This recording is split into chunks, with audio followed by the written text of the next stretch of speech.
1 KG 50,000। আসসালামু আলাইকুম sir. ওয়ালাইকুম আসসালাম। গাজা সহ 3 জন আটক করেছি স্যার।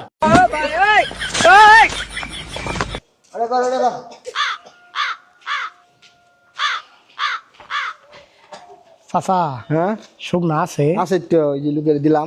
এলু করে দিলে হ্যাঁ আরো আছে? আছে আনি লাগু কথা নি আর না আছে গুতুনি? কেজি আনি আছে 1 কেজি আছে? হ্যাঁ। 1 কেজি কত পড়বো? 50,000। 1 কেজি 50,000। আসসালামু আলাইকুম স্যার। ওয়ালাইকুম আসসালাম। গাজা সহ 3 জন আটক করেছি স্যার। আচ্ছা দাঁড়াও চাচা, কত করে কেজি জানি চাইলেন? 400 টাকা। হ্যাঁ 400 টাকা। 400 টাকা। কেবল তো 50,000 করে না 400 করে? দূর যা। দূর যা। ওটা হোক না সবাই কেউ 50,000 টাকা কেজি কিনে নিবো। শুনলা সুবারি? হ্যাঁ আপনি কি মানুষ গাঞ্জা?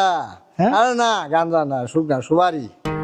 কথাটা পাল্টে গেল একটি স্যালুটে, কি কথা কি হয়ে গেল রে।